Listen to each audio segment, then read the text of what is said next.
രാഷ്ട്രീയ വിവാദങ്ങൾക്കും ആരോപണങ്ങൾക്കും ഇന്ത്യയിൽ പഞ്ഞമില്ല. എന്നാൽ അധികാരത്തിന്റെ ഇടനാഴികളിൽ നിന്ന് ഇറ്റലിയിലെ പുരാവസ്തു വിപണിയിലേക്ക് നീളുന്ന ഒരു നിഗൂഢ ബന്ധത്തെക്കുറിച്ച് നിങ്ങൾ കേട്ടിട്ടുണ്ടോ? സോണിയാഗാന്ധിക്ക് രണ്ട് സഹോദരിമാരുണ്ട്. ഒരാളുടെ പേര് നാദിയ മൈനോ എന്നും മറ്റേ സഹോദരിയുടെ പേര് അനുഷ്ക മൈനോ എന്നുമാണ്. അതിൽ നാദിയ മൈനോ മരണപ്പെട്ടുപോയി. അനുഷ്ക മൈനോ ഇപ്പോഴും ജീവിച്ചിരിക്കുന്നു. അലക്സാൻഡ്രിയ അക്ക അനുഷ്ക എന്ന പേരിലാണ് അനുഷ്ക മൈനോ അറിയപ്പെടുന്നത്. ഇറ്റലിയിൽ സ്വന്തമായി പുരാവസ്തു ഉൽപ്പന്നങ്ങൾ വാങ്ങുകയും വിൽക്കുകയും ചെയ്യുന്ന രണ്ട് കടകളുണ്ട് അനുഷ്ക മൈനോയുടെ. ഇറ്റലിയിലെ റിവോൾട്ടിൽ എത്നിക്ക, ഒർബസാനോയിൽ ഗണപതി.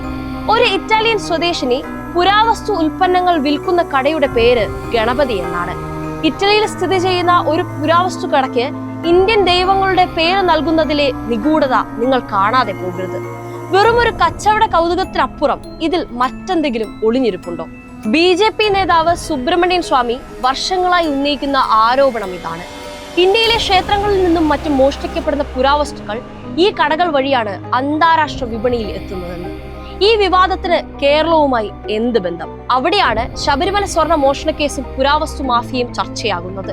ശബരിമലയുമായി ബന്ധപ്പെട്ട വിവാദങ്ങളിൽ അന്താരാഷ്ട്ര മാഫിയയുടെ കരങ്ങളുണ്ടെന്ന് മുൻ പ്രതിപക്ഷ നേതാവ് രമേശ് ചെന്നിത്തല തന്നെ വെളിപ്പെടുത്തിയിരുന്നു.